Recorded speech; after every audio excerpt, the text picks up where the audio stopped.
Alrighty, can everyone see my screen okay? Yes, I can see it. Okay, good. Thank you. Alrighty, so we'll get started again. Thank you so much for taking time out of your evening to join us this evening for the West Palm Beach, Florida 2026 Disparity Study Informational Meeting. My name is Hannah Rowell. I'm a project manager with Griffin and Strong. We are the law firm that has been contracted by the city of West Palm Beach in order to complete this disparity study. It's nice to see you all, and I really look forward to hosting this session this evening. So our agenda for today, we're going to present a little bit of information about Griffin and Strong, and then quickly get into what a disparity study is, beginning with the objective and purpose of the study. We're then going to walk through the methodology of the disparity study and the technical approach that Griffin and Strong uses in order to conduct our disparity study analysis. We'll talk about findings and recommendations, which are the ultimate results of our disparity study analysis, the findings that we have from each of the different analyses that we conduct, as well as the recommendations that Griffin and Strong puts together based off of those findings. We'll have a slide talking about how you all can get involved. The disparity study involves a lot of feedback from anecdotal evidence collection. We'll have a lot of different anecdotal events, which we'll talk about later, different community events where business owners can attend and share their insights, share their testimony and their experiences, either doing business with the city of West Palm Beach, attempting to do business with the city. If you haven't done business with the city, why not? Your experiences in the marketplace, all that good stuff. So we have a lot of different opportunities for you to get involved throughout this disparity study process. We will then wrap up with the study timeline, kind of breaking down all of the different elements of the disparity study and when they will be happening throughout the next year. And then we'll have some time for a Q&A for you guys to ask any questions that you have for Griffin and Strong. And then I'll also be staying back for an optional additional 30 minutes for any public comments. Again, this is optional for businesses to stay back after the informational meeting has concluded. Griffin and Strong will have presented all of the information that we have for you at that point. But if there are any business owners who want to stay back and want to go ahead and give us any testimony or share any experiences that you want to go ahead and tell us about, then I'll be staying back for that to be able to have those conversations with you. So again, we'll just have that time at the end, and I'll dismiss anyone who does not want to stay back and then stay back with anyone. Alrighty, so like I said, a little bit about Griffin and Strong. We are a firm that specializes in procurement research, training and supplier diversity consulting, contract compliance, as well as program development. We are a extremely qualified team. We have many different qualifications in this field. Some of our highest academic accolades include 5 Juris Doctors. We have a PhD in economics on the team, as well as social psychology, strategic management, anthropology, and history. So with us, we say you guys are in good hands. We are headed by our project executive, Rodney Strong. He has extreme, unmatched expertise in this field. He served as the director of the City of Atlanta's Department of Contract Compliance. He was also the project manager on the first post-Croson disparity study. We'll talk a little bit more about Croson in a moment when we start to talk about the legal analysis. He was also the principal architect of the City of Atlanta's Equal Business Opportunity Contracting Program, and he's also qualified as an expert witness in 2 cases. We also have our senior economist on the team, Dr. Gregory Price, who will be heading the marketplace disparities analysis of the disparity study. He has 25 years plus of experience in economic analysis and the discrepancies of employment, as well as private sector contracting, lending, and public contracting. And he was also recently named one of the top 40 Black economists of the last 30 years. Alrighty, so transitioning to speak more about the disparity study itself. So the overall objective of a disparity study is ultimately as a research tool that is used to determine if there are any disparities that exist at an agency's procurement based on race or gender in various industry categories. When we start to talk about some data analysis, we will talk more about the industry categories for this specific study. The disparity study further determines whether those disparities are statistically significant or if they are likely caused by the race and gender status of firm owners, or if there are we go deeper to look if there are other race and gender neutral factors that may be driving the disparity as well. So we look into that. You'll see when we start talking about all the different elements of our methodology that we utilize a lot of different approaches in our analysis, including anecdotal evidence collection. We also review the agency's policies, their practices, and their procedures. And then we take our best practices from the knowledge that we have in this field to make our recommendations, as I mentioned, based on the findings that come out of the disparity study. The recommendations that we make must be narrowly tailored to fit the findings of the study. Like I mentioned, they're specifically tied back to any of the specific findings that come out of the disparity study specifically for the city of West Palm Beach.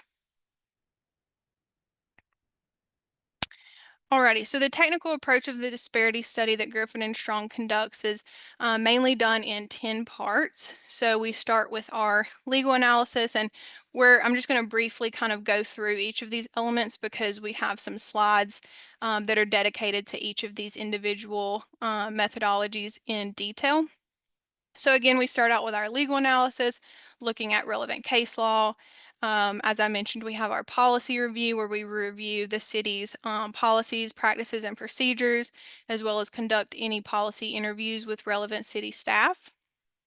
We have, of course, a bunch of data collection that happens. So we have 5 elements of this technical approach that are solely related to data. So we have collecting and cleaning the data that we collect from the city of West Palm Beach. We determine our relevant geographic market and conduct that analysis. We then have our utilization analysis and our availability analysis of firms, and then compare those two ultimately in our disparity analysis to see what the difference is between the utilization of firms compared to their availability. As I mentioned, we have our marketplace disparities analysis as well, our anecdotal evidence collection analysis, and then ultimately a final report that contains all of the findings from all of these different technical approaches as well as the recommendations that go along with them. Alrighty, so a little bit more about the legal approach that serves as the foundation of this disparity study. So we have two cases here that really form the kind of basis, the factual basis, the foundation for any remedial contracting program. So we have the City of Richmond versus J.A. Croson. We've referred to it earlier as Croson, as it's commonly referred to. And then we have Adirondack Constructors, Inc. versus Pena. So we have strict scrutiny that was established for race-based or applied to race-based programs. This is something that came out of Croson out of the courts. And then we have intermediate scrutiny that is applied for any gender-based programs. It says that we must have a factual basis in evidence for these remedial contracting programs. So that's really important because that's what a disparity study is. Croson kind of outlined the steps that need to be taken in order to have any remedial contracting programs, any race conscious programs, and the factual basis is ultimately the statistical analysis that we conduct that looks at utilization, looks at availability, and then has that disparity that compares the two and sees if we actually have a factual basis evidenced in that disparity study to show that there is a need for any contracting programs. Sorry, I was just checking the chat. One moment. So yeah, our methodology of the disparity study is ultimately dictated by case law. Like I said, Croson really kind of outlined what approach needed to be taken in order to have a legally defensible remedial contracting program or race conscious program.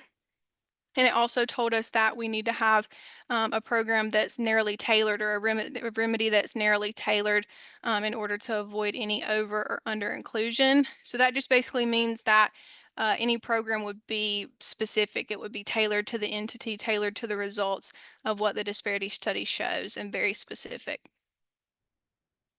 In our legal analysis, we kind of go above and beyond what you're just seeing here. Of course, as I mentioned, Croson and Adirond are kind of the foundational case law that really is what a disparity study is based on. But in our legal analysis, we go further at looking at any relevant court cases, any relevant circuit court cases that would be specific to the city of West Palm Beach and have any influence there. Those are covered in the legal approach as well. Alrighty, so our next step is our policy review, which we talked about briefly. But our policy analysis consists of a thorough review of West Palm Beach's purchasing policies. So that's one part of it, is just getting all the policies, getting all the ordinances together and just reading through them, going through them, and having a deep understanding of all of them on paper. Then, after we do that, we supplement that with staff interviews. So, any faculty interviews with the city of West Palm Beach, different members of their team, and we couple that with the review of their policies. And that helps us analyze if the policies as they are written, if any of those policies present any barriers to minority or women-owned businesses. We also want to make sure if written policies are understood by staff and if they're understood consistently across different staff members, different departments, that everyone, that's something we pick up in those staff interviews, that everyone is kind of interpreting and understanding their policies in a consistent manner. We also look at if any policies as they already exist could be possibly modified to promote any inclusion or inclusivity of minority and women-owned businesses. And then the staff interviews also help us understand if there's just a discrepancy between policy as it is written. So, like I said, on paper, looking at those policies and ordinances versus how the policy is implemented by city staff or city departments, and making sure there's no discrepancies between the two.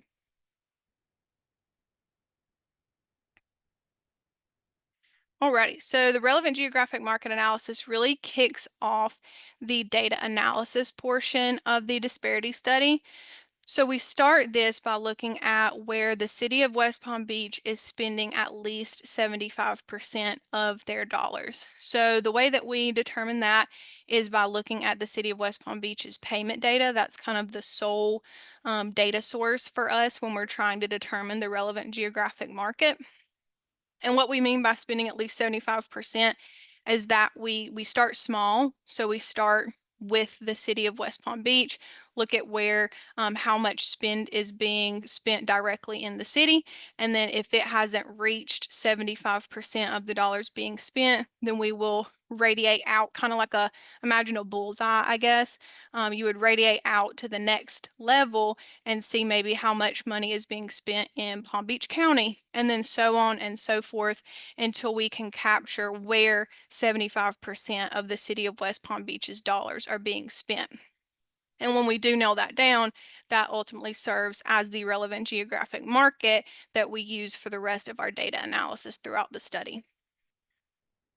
Um, it's here where we look at our industry categories as well. So for this study, we have 5 industry categories. We have construction, horizontal and vertical. We have our professional services CCNA, so architects, engineers, construction management, surveyors, any construction related professional services there. We have our professional services non-CCNA, so professional services like legal, financial, medical, consultants. We have other services, which are any other services that aren't a part of construction related professional services, or the other professional services that are non-CCNA. And then finally, we have our goods, our commodities, our tangible items as our final industry category. And all of those payments from the city of West Palm Beach are ultimately sorted into those 5 industry categories that we then conduct all of our analysis through.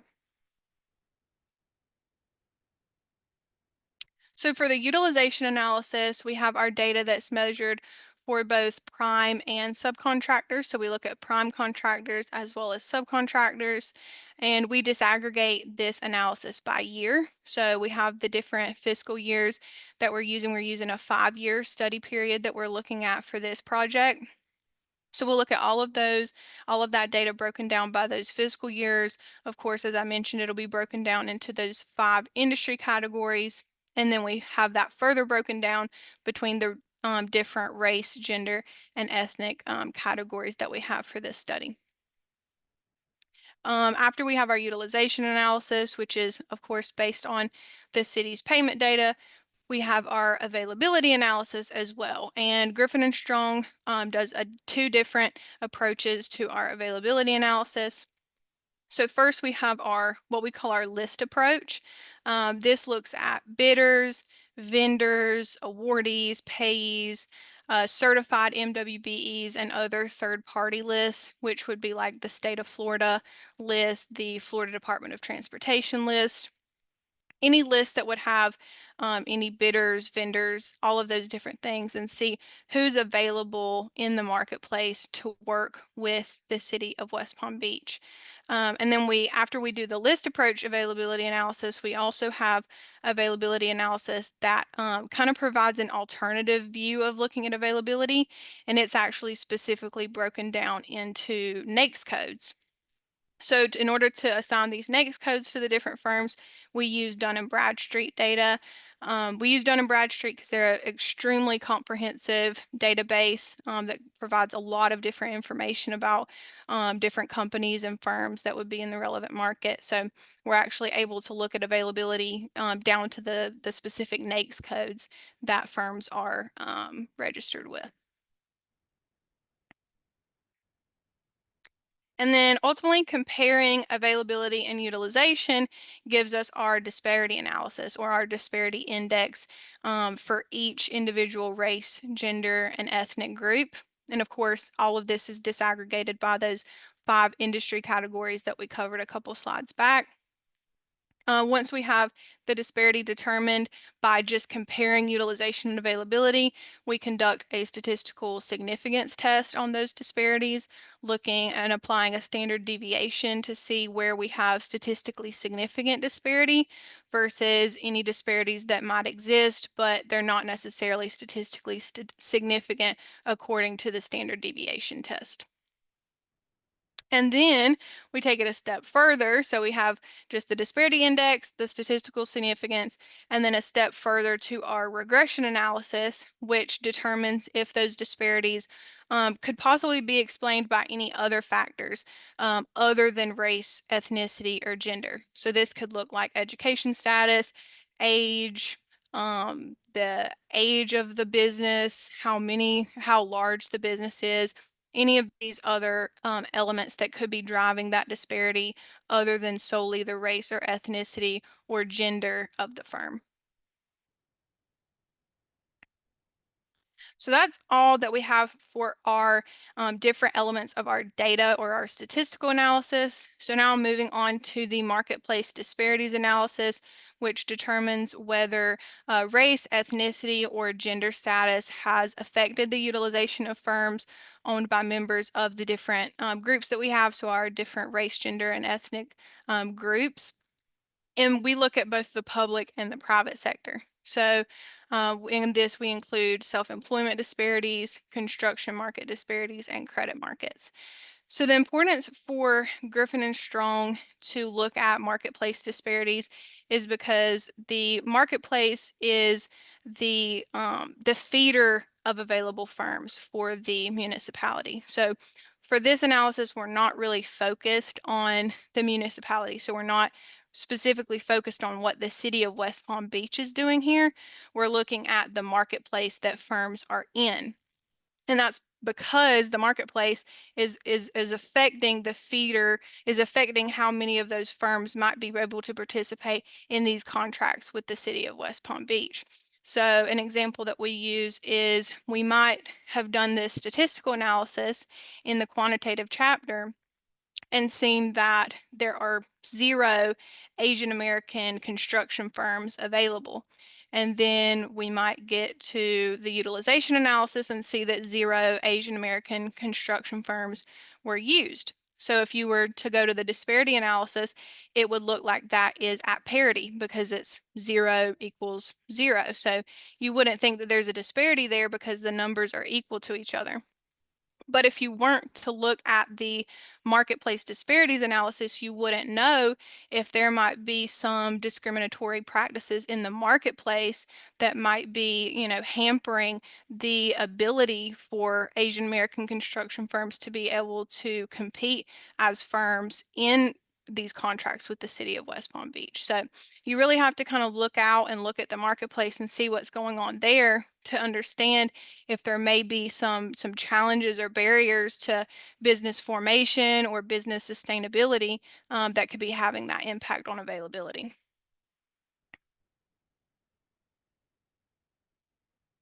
And then finally, the final element of our disparity study is the community engagement and anecdotal portion. So this is our anecdotal evidence collection. Like I said, we have many pieces of the pie here, many different opportunities to be able to share any anecdotal evidence, any testimonies, any experiences that you have as a business owner. Like I said, either working with the city of West Palm Beach or attempting to work with them, or even not having worked with them if you have specific reasons for why not.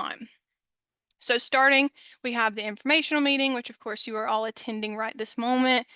This is an opportunity for Griffin and Strong to just introduce you to us and most importantly, introduce the disparity study to you guys and answer any questions that you might have at the start before we get deeper into the disparity study process. Public hearings are the next opportunity that we have open to the public to be able to obtain testimonies and any personal experiences from the community, like I said, that the different firms may have either working with the city of West Palm Beach or otherwise. We are going to be hosting, as a side note, we are going to be hosting those public hearings in early September. So you will be starting to receive some outreach and information about those public hearings that will be hosted. We're looking at September 10th and 11th. That's not, written in stone or anything, but just to give you guys a heads up, we'll be offering 2 different sessions that will be conducted. So we will start promoting that soon. We also have our anecdotal interviews, which are actually already in progress.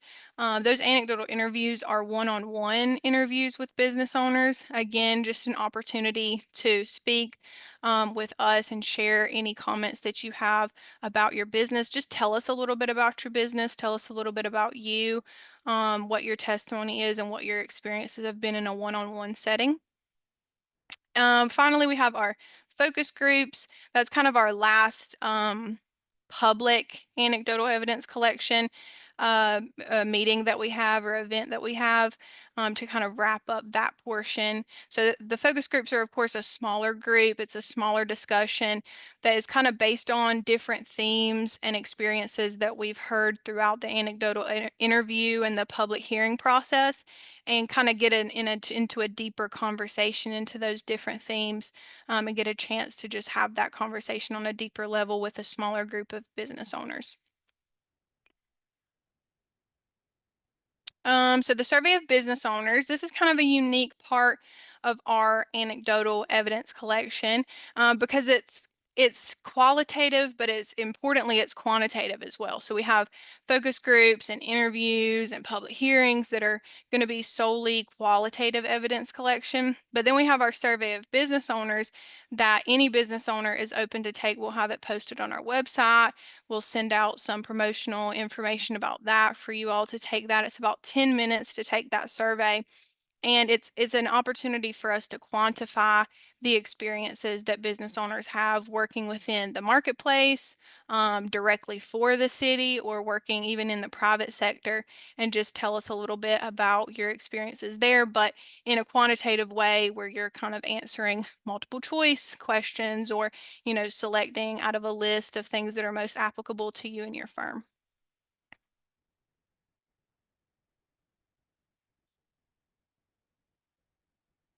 Alrighty.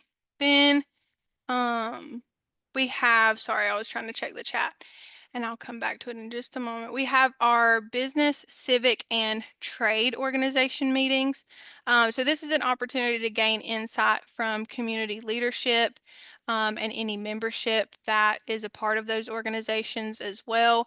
Those are one-on-one interviews as well that I conduct with different members of the community, different organizational leaders, just to get some more information in that way. We also offer language accommodations upon request so that we can engage with other business owners that might have different language needs. So we can do different translations or different flyers and things like that in order to make sure everyone is accommodated. And then our last element of our community engagement and anecdotal evidence collection is our email and social media comments. So if we have these open, we have the email. I'll put that in the chat actually before we get off of this slide so that everyone can see it there. But we have a designated study email for this disparity study that any business owner can send any comments, any testimony to at any time. And that's so that if there might be a public hearing being hosted in September and you're not able to attend, you have a different obligation, you can provide your testimony in a written format rather than attending that meeting there. So we just want to make sure we have a variety of different options for any different businesses or community members to share any information that they would like. So I'm going to take a moment to put that information in the chat.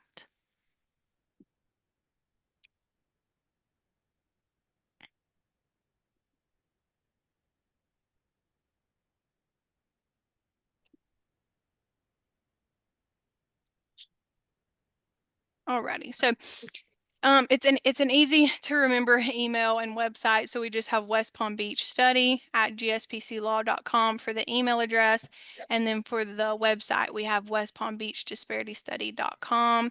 So again, you can use the email to send in any comments, and then the website you can actually use that Chris. to contact us as well. You can contact us there, and you can also keep up with the website to see any events that we have going on, and things like that. Register for any events, see any recordings of past events. So, alrighty, and I will also mention, since this is applicable for community engagement and anecdotal evidence collection, we also have two local sub-consultants on our team, on the Griffin and Strong team as well. So we have the merchant strategy, who I believe I saw on. So we have the merchant strategy working with us on our promotion and our promotional events, our community engagement. You might have been receiving some emails from them, some outreach from them. Yes, Cheryl just popped on. So they've been helping us out a lot to make sure we are engaging with you guys. And then we also have CRL Media, who is conducting our anecdotal interviews. So if you have participated in an interview at this point, you will have seen them, you will have met them. And if you're from the random sample list that we have used to pull our anecdotal interviews from, you'll have been getting emails from them as well. So we're working with two local sub-consultants local to the area, which has been great.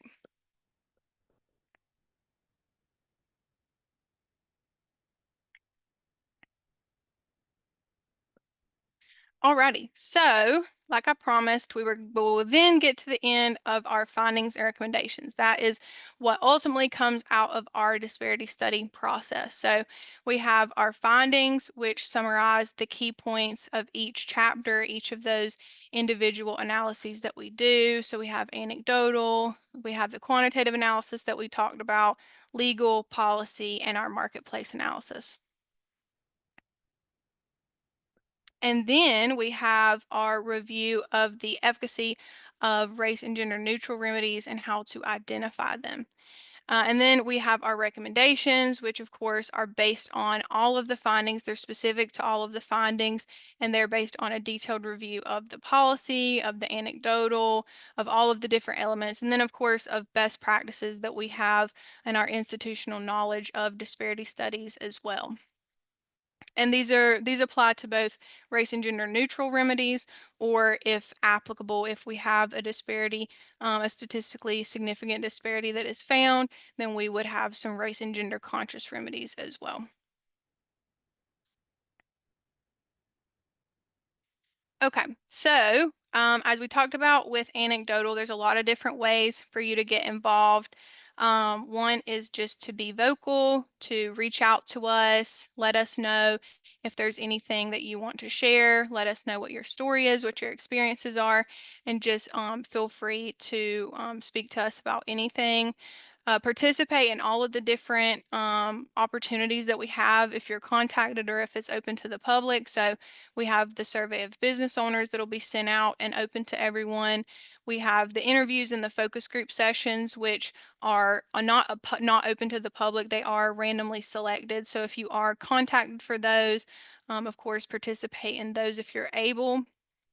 And then we have our public hearing sessions, which of course are open to the public as well, that I mentioned would be happening in September. And then using the resources that I put in the chat, you can keep up with the study as it progresses through the different elements as well. So we have the website, like I mentioned, you can keep up with all of the events that are happening, see any information on there. We have a lot of resources on there for information about the disparity study. And then, of course, reaching out via email for any updates or providing us with any information. Okay. So the timeline for the disparity study, we started in the spring of this year with project initiation, conducting a data assessment meeting with the city, getting our hands in their data, getting an understanding of their data, and planning for data collection. Right now, we're in the summer of 2025, so we're working on the policy review. Of course, we're hosting this informational meeting. We've launched the disparity study website. We've conducted the case law review. We're working through data collection, our interviews, and we're getting ready to launch the survey. In the fall of 25, we will have the survey completed at that point. We'll have completed the public hearings and the focus groups. We'll be ready to show all of the databases that we've prepared for the city, and start analyzing the anecdotal evidence that we've collected, as well as conducting our analysis of the marketplace disparities. And then in the winter of 2025 into 2026, it's projected that we'll have data analysis completion, completing the anecdotal analysis, completing the marketplace. So basically finishing up everything that we started in the fall and then putting together our findings and recommendations. And then finally, in the spring of 2026, have drafted and finalized the report, the entire disparity study report, have the city of West Palm Beach's review of that, and then prepare for any presentations that the city would like. So that's kind of an overall timeline that we have outlined for all of the different elements that we have as a part of our disparity study. Alrighty, so I just have this slide again. If anybody didn't get the disparity study email or the disparity study website from the chat, I have it here. If you have your phones out and want to take a picture or anything, we do have these resources listed here for you guys as well. So again, feel free to connect with us, to contact us. We have our Facebook, LinkedIn, and our personal website listed there as well, our firm's website. So I just wanted to have these resources available.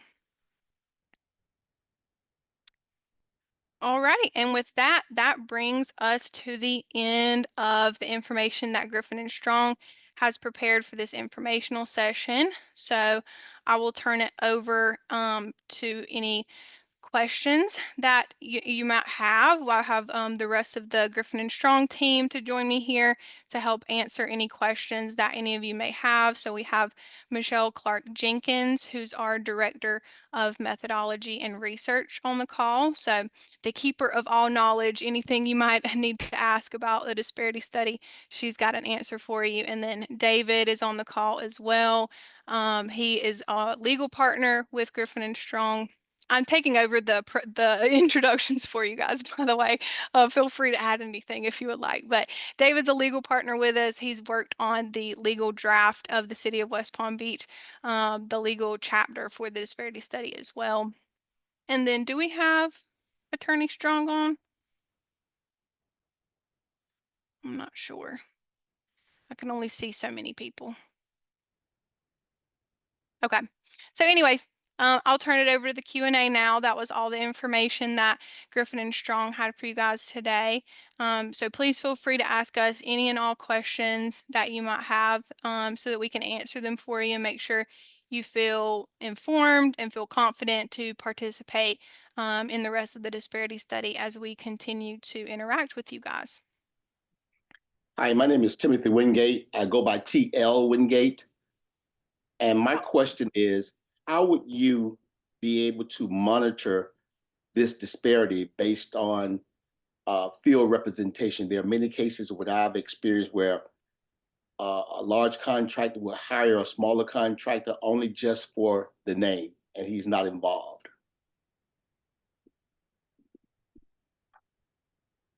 Michelle, I don't know if you want to take that one.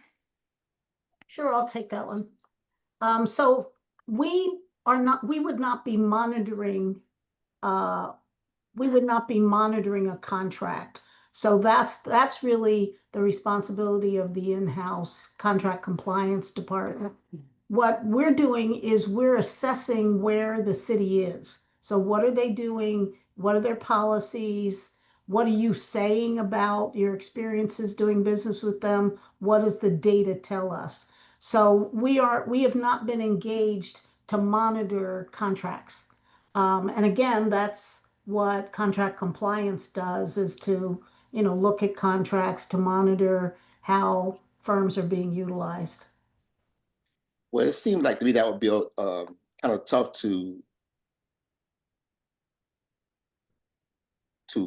fully quantify the disparity because of the things that larger contractors do to try to obscure what's really happening out there in the field. And so the disparity doesn't show that there is, in fact, one because they're covering all their bases, but they're really not giving those contracts to the individuals as they should. They are giving them like a little token just to sit back and be quiet. So what we do is we monitor the dollars actually paid, both as primes and subs. So what you're talking about should show up, and the other kinds of things you're talking about tend to be experiential. In other words, treatment and those other kinds of things. And those are the things that we do ask the community about through both our survey, our public hearings, this informational meeting, interviews. We ask, what has been your experience like? But if you're talking about who's getting contracts and who's not getting contracts, who's getting paid and who's not, as a prime and sub, we're tracking that. So as Hannah explained, if 10% of the engineering firms who are in your relevant market are African American owned, are they getting 10% of the dollars? That's roughly how very simplistically, how a disparity is measured. So it is measured by the dollars actually paid out to firms. Okay. Thank you. Mhm.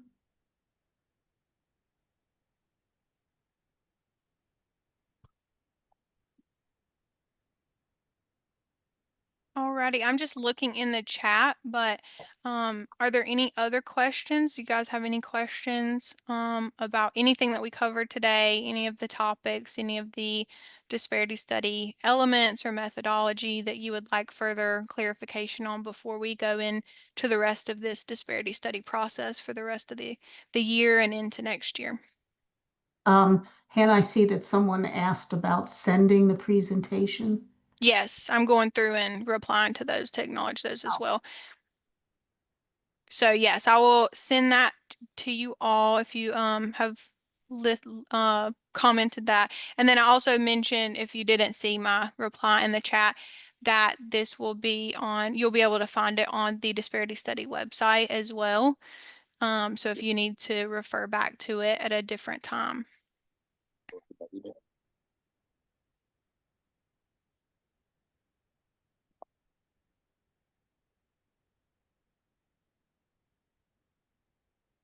Push here.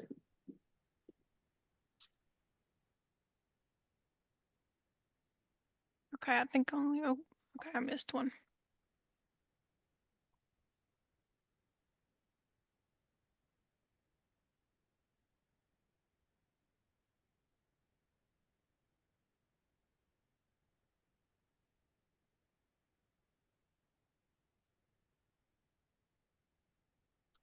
Where do I go to send you my email?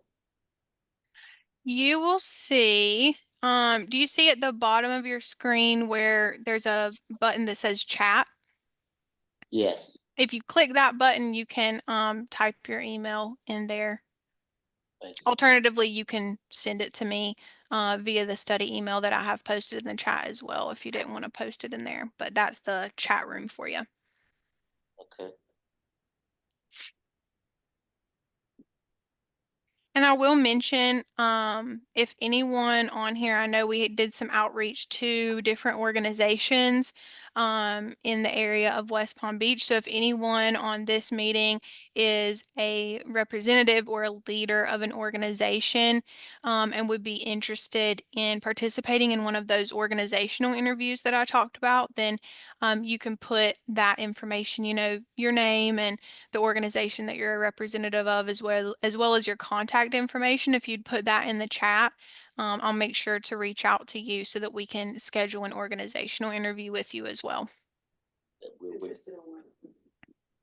a one-on-one chat. Let me make sure.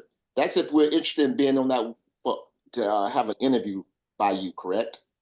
So I was actually talking about an organization interview. That's specifically with like different civic or Oh, trade okay. organizations. But for a one-on-one interview, we have our anecdotal interviews that we conduct that are one-on-one. But if you haven't been contacted for that, you can also put your information in the chat and I will conduct an interview with you. It'll be separate than anecdotal technically because you're not randomly selected, but we would still conduct the interview nonetheless if you wanted to participate in a one-on-one interview as a business owner. Okay, put that down right.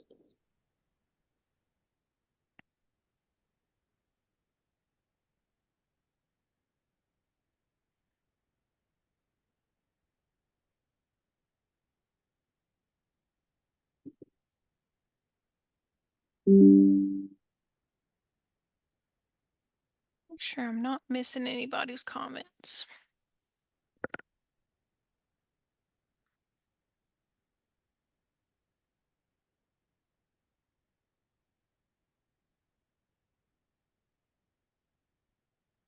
Martha Mello, are you a organization representative like that would want to participate in an org interview, or did you want to participate in a one-on-one interview as a business owner?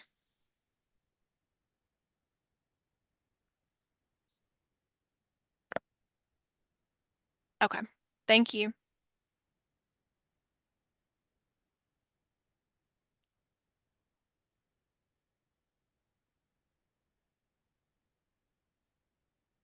Alrighty.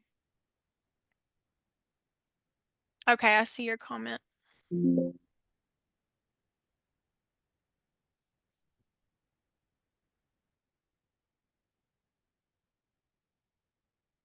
Okay.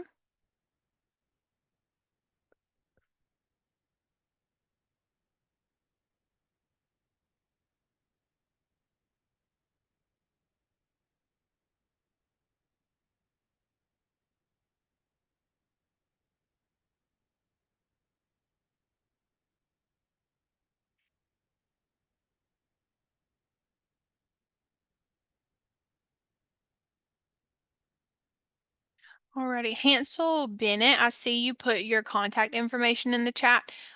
Is that because you're interested in being contacted for either a one-on-one business interview or an organization interview? I just want to make sure.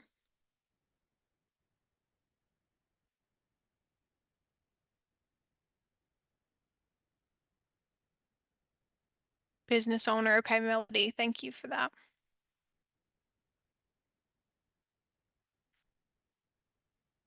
Hansel, if you could just add that information to your Some, comment if you're some able. people may actually be selected randomly. So you have to wait Mm-hmm. if they're on the randomly selected list. Yeah, true, true. You might go ahead and get an email, but if not, I'll make sure to follow up with you and get an interview scheduled. Okay, Ezra, I see yours was an org interview. That's great. Can you put just the information about your what your organization that you would be representing is, just so I have that when I go to contact you?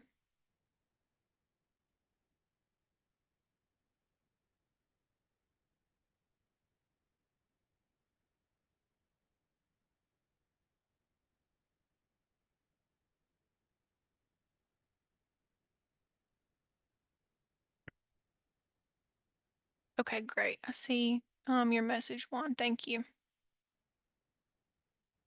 And Estrella, thank you as well.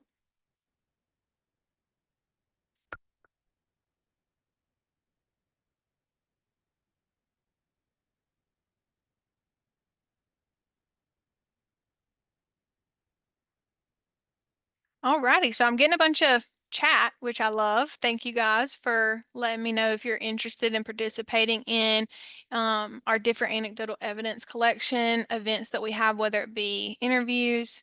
Um, okay, Genesis Corporation. Okay. And whether it be org interviews or anecdotal interviews, those one-on-one interviews with our business owners. So that's great. I just want to make sure to circle back and see, does anybody have any questions for Griffin and Strong? Um, right now, we want to make sure again that we answer any questions that you might have so that you can go into the rest of these different events that you want to participate in and know the full information about the disparity study and what work we're going to be doing. So just want to open the floor again for any questions.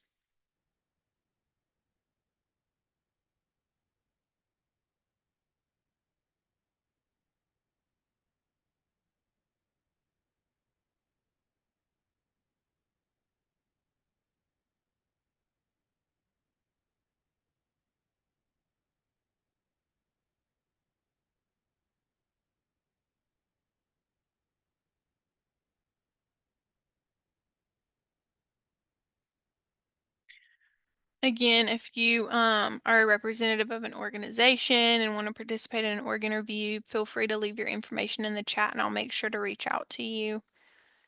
Otherwise, any questions? Anybody have any questions?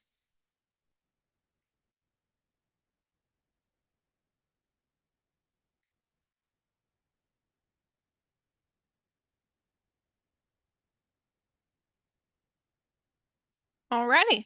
Well, if not, well, at first we'll start with if so. If any questions come up that you might not think of right now, I know we've kind of thrown a lot of information at you during this session. So if you think of a question that comes up at a later point in time, please feel free to reach out to us via email, the study email that we have provided in the chat that was on the presentation slides as well.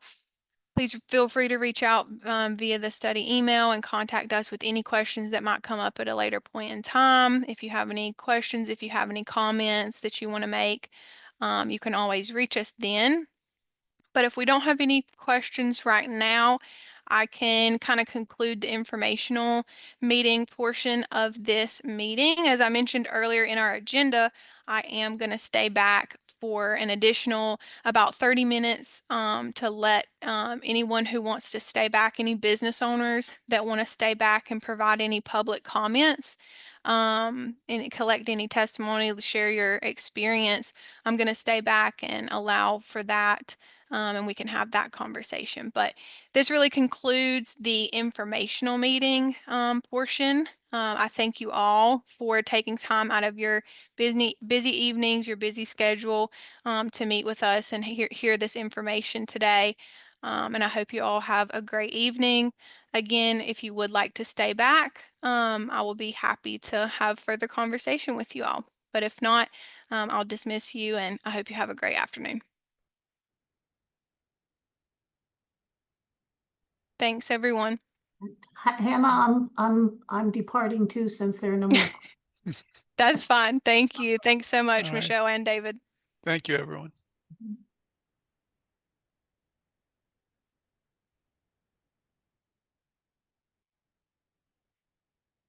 So Cheryl and I hang out. That's up to you. Do you have any comments or testimony? I'm kidding. I'm kidding. No, I think you guys can go. I'm just going to stay back. I think that's why Michelle and David headed out as well. I'm just going to stay back if there's any business owners, members of the community that want to go ahead and take this opportunity to share any feedback or any experiences, any comments that you have. I'm just going to allow some time for that. All right. Thank you much, Hannah. Thanks so much, Cheryl. Have a good night. Thank you. Thank you.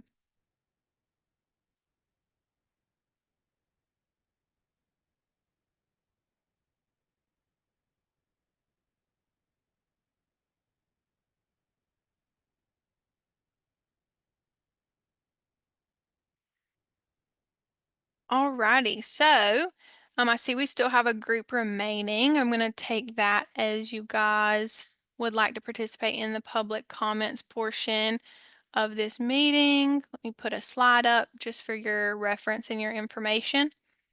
So yeah, I'm going to open this meeting up for public comments now. Kind of similar to how we would conduct a public hearing, which we're going to do later during the disparity study process. Like I said, we'll host those in early September. But since we already do have you guys attending this meeting, we have some interest here. Just wanted to give you guys an opportunity and provide an opportunity to stay back and go ahead and have this conversation and see if you have any public comments that you would like to provide. This is just an opportunity to share your testimony. We've talked about it a little bit already, but your experiences that you might have, whether they're positive or whether they're areas of concerns that you have when you were doing business or attempting to do business with the city of West Palm Beach. Everything said during this, any public comments that are made would be available for public record, but Griffin and Strong does not publish names or business names or any affiliations of individuals who would provide any comments or testimony in our final report. So yeah, to get started, if you want to provide any public comments, if you'll just state your name and your business name so that I can take note of that before you begin sharing your testimony and experiences.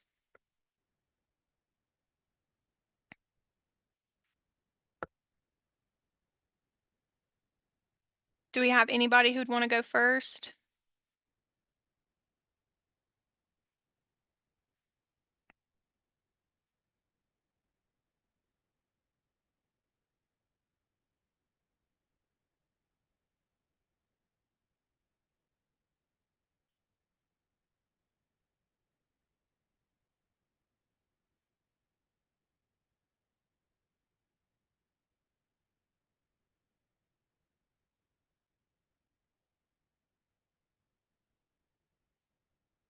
Alrighty, we've still got, I think, 9 people on the call. Does anybody want to go ahead and share any comments or testimony that you might have?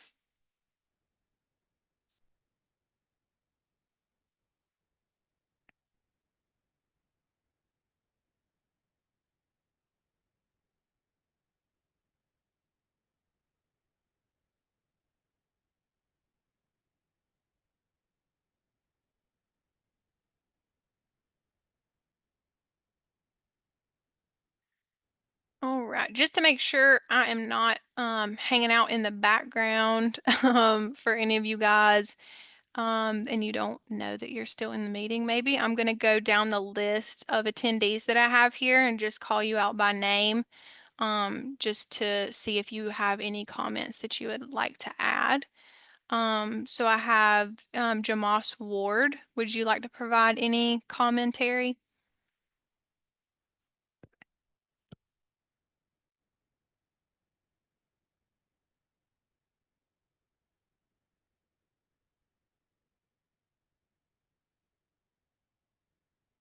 Okay, next I have Yang Chen. Would you like to provide any commentary today during the session?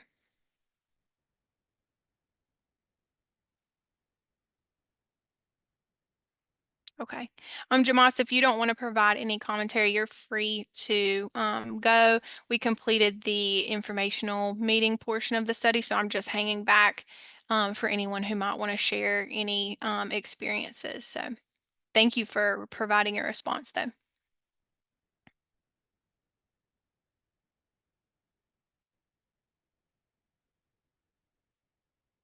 I see Anais Antoine on here as well. Hello, I am Anaisa Twan from JNA Cleaning Company. I am fine and no comment. Thank you. Okay, thank you so much.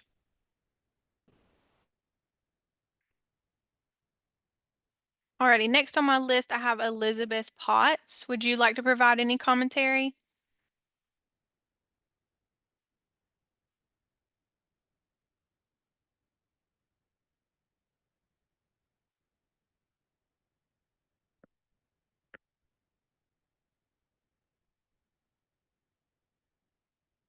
Okie dokie.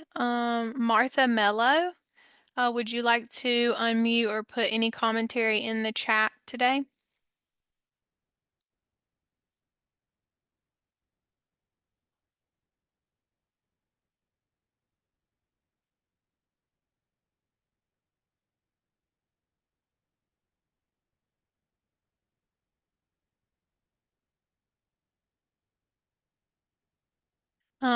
Leslie Adams, would you like to provide any commentary either by unmuting or putting any information in the chat today?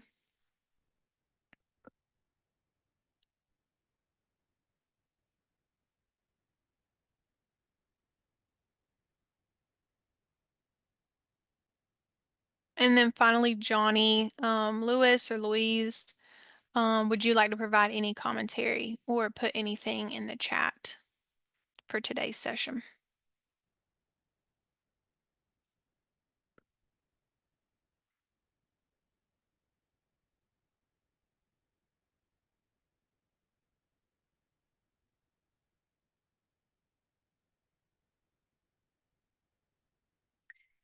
Alrighty then. Well, with that, I'm going to go ahead and close the public comment session and go ahead and end this informational meeting. If you would like to send any comments, of course, you can reach out via the disparity study email address that was posted in the chat. But again, I thank you for spending time this evening to attend this meeting, and I look forward to your participation in the future. Thank you all, and I hope you have a great evening. Bye bye.